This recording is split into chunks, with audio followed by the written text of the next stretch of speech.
Hang on, I just get rid of that. So bear with me if I if I press the wrong button here or something odd happens. What we're here for is refrigerants, because I know refrigerants in heat pumps are a big issue with people, and those of you in the heat pump industry, I know they've been changing on an ongoing basis, and they will continue to change. There's more changes coming down the line. So we're going to go through basically a small bit of history, a small bit about where we are, and then we'll talk about where we're going in the future. Feel free to ask questions as we go through. If I'm not being clear about something, there's other people there don't understand what I'm talking about either. Also, later on, we've got our contact details, so if you have further queries, you can email us. So, refrigeration selection in domestic heat pumps. It's been a constant and fraught area for specifiers over a number of years. It's, you know, am I going to go 410A? Am I going to go R32? What am I going to do? It's really, really difficult. This presentation will give you a very basic insight into what's involved in the refrigerants, what they do, why you would select certain refrigerants. And the areas I'm going to look at is the role of the refrigerants in the domestic heat pumps. In other words, what they do. I'm going to talk about types of refrigerants. We're going to talk about refrigerants and the F-gas regulations. The F-gas regulations has been probably the single most important thing in the whole refrigeration heat pump industry in Europe in the last 30, 40 years. It's made a huge change. We're going to talk about refrigerant selection and the efficiency, because ultimately, particularly for selling heat pumps, efficiency is what you're selling. What the current refrigerants are, what the future refrigerants are likely to be. There's a certain amount of this is, you know, from what I'm hearing, it's a bit of my opinion.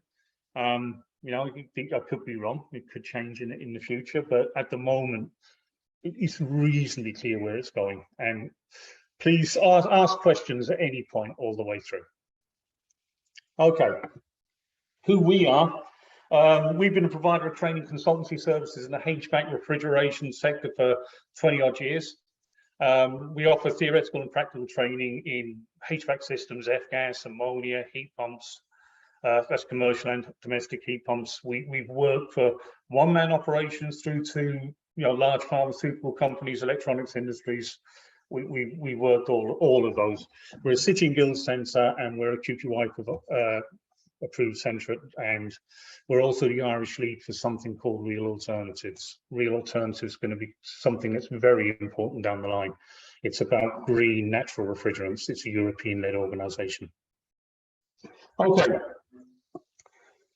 Basically, what a refrigerant does is, in a domestic heat pump, it transports the heat. Effectively, you're gathering heat from outside through a process of compression, condensation, evaporation. You can move the heat you develop outside to inside and put it in the water. The refrigerant is the substance that moves that heat.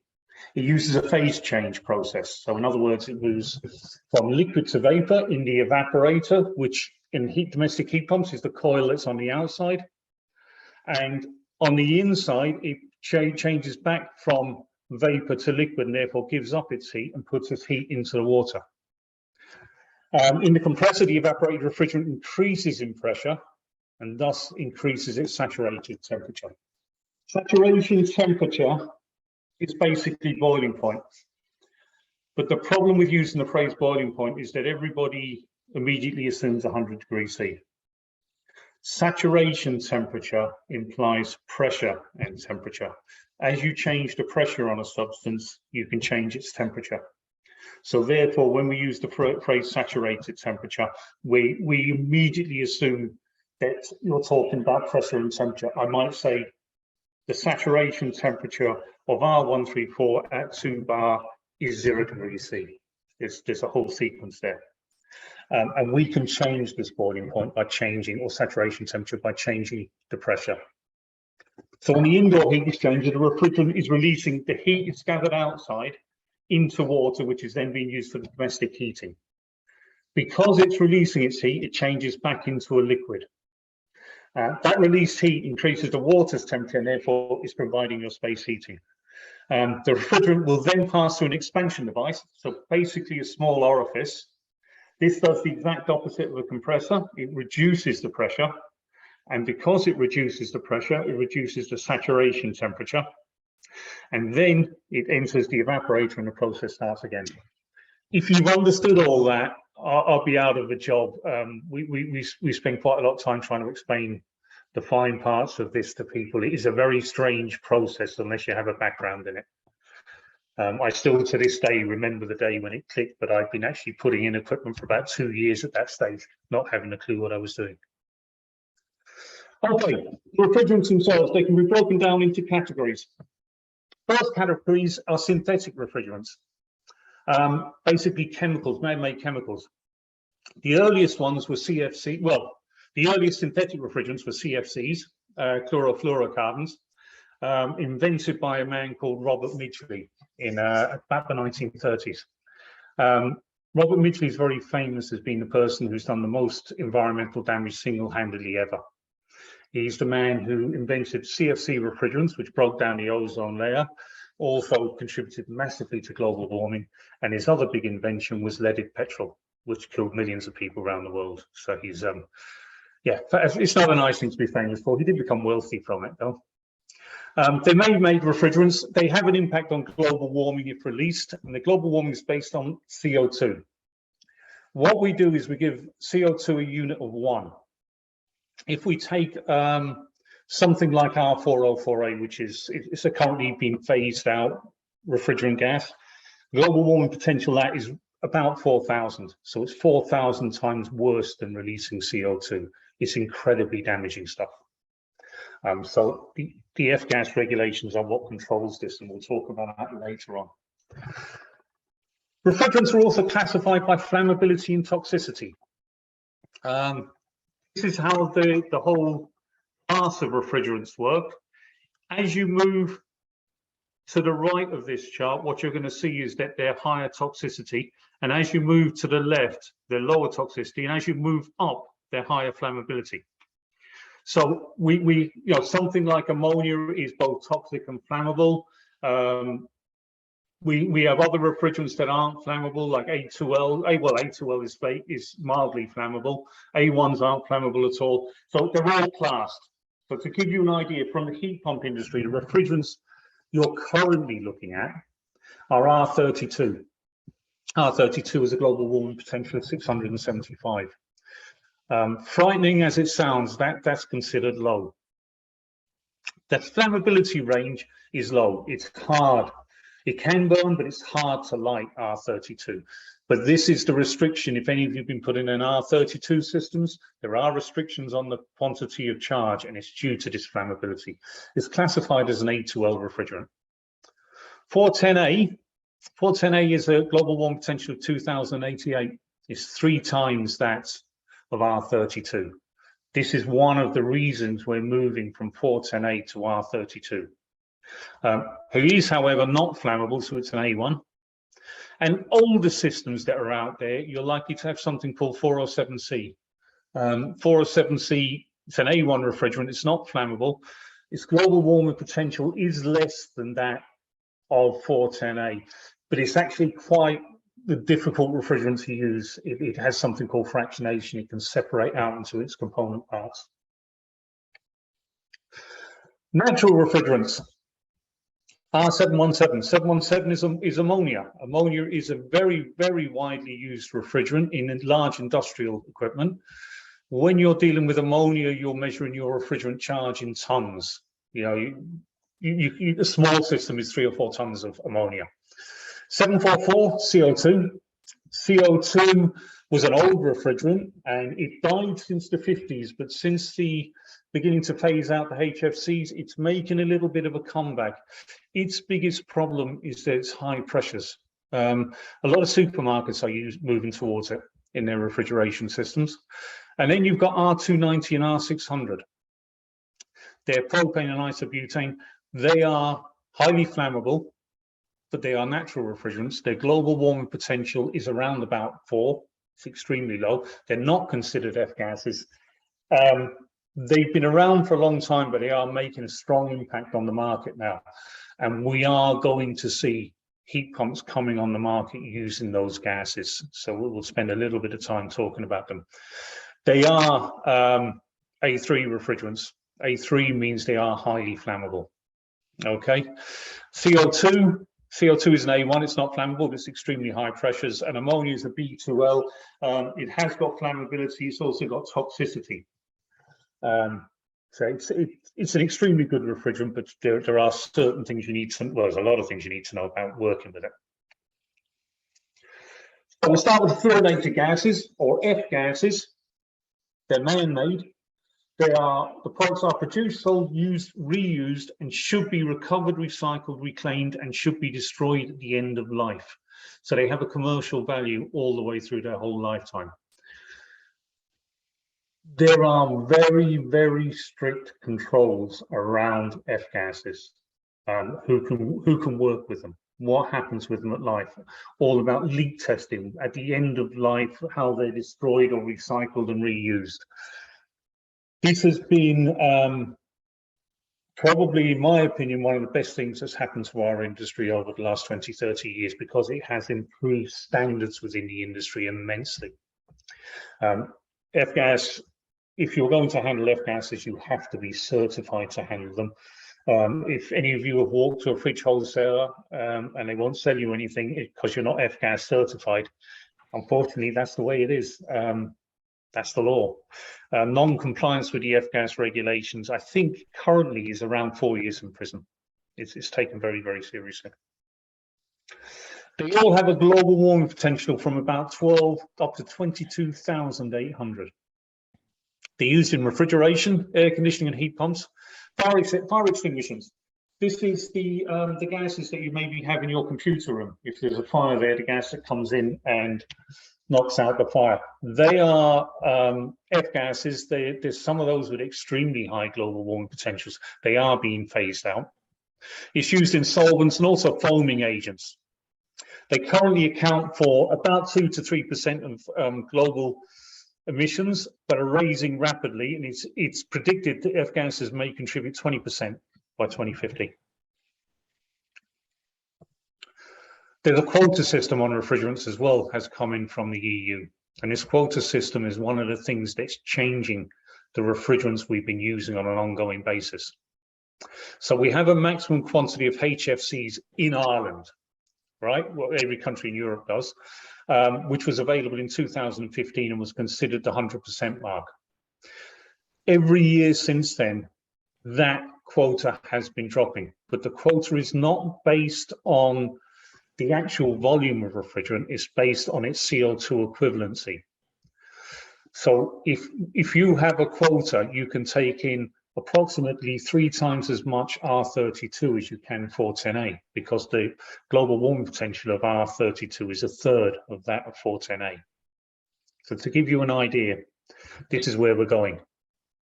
Okay, so at the moment, we're down around 40%, 41% of what we could have been importing in 2015. But because that is tied in with the global warming potential of the refrigerants, it doesn't mean that we're using 41% less refrigerant. It means that we're only using 41% of refrigerant. It means that we only have refrigerants with 41% of the global warming potential being imported into Ireland. Next year it's 31, and so on and so on. This has caused in the industry to phase out certain refrigerants, for example 404A.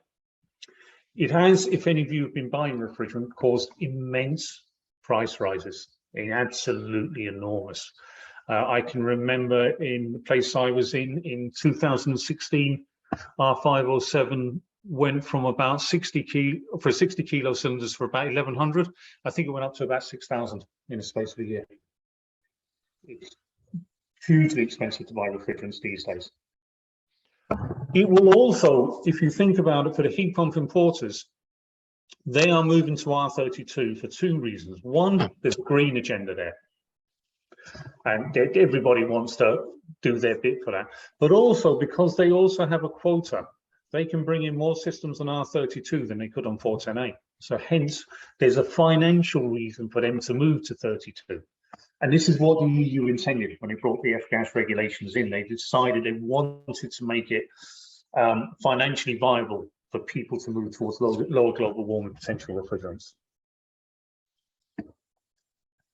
2025. There's going to be a ban on the use of virgin refrigerants with a global warming potential of 750 or greater. 32 will still be okay. Okay, this will be in split air conditioning systems. If your system is less than 3K, this is going to affect the small split systems. It's going to affect a lot of domestic heat pumps as well, but it's going to cause a move to low global warming potential refrigerants.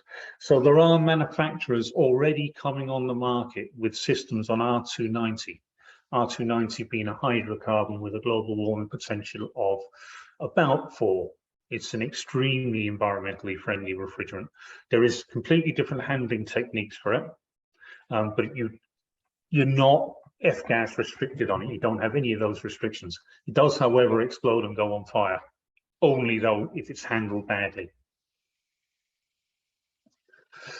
So it's important that you're aware that only F-gas certified engineers can handle HFC refrigerants. That's to charge, recover, even just fit in the gauges. They're the only people who are allowed to do this.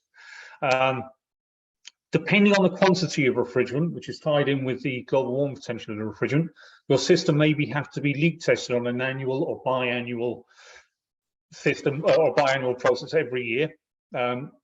You will not be allowed to purchase HFC refrigerants if you are not F-gas certified. Take the F-gas regulations very seriously. It is policed. The EPA are a responsible body. They do, I have to hand it to them. I think they do a very, very good job of it. But be aware that it's out there. Your refrigerant selections.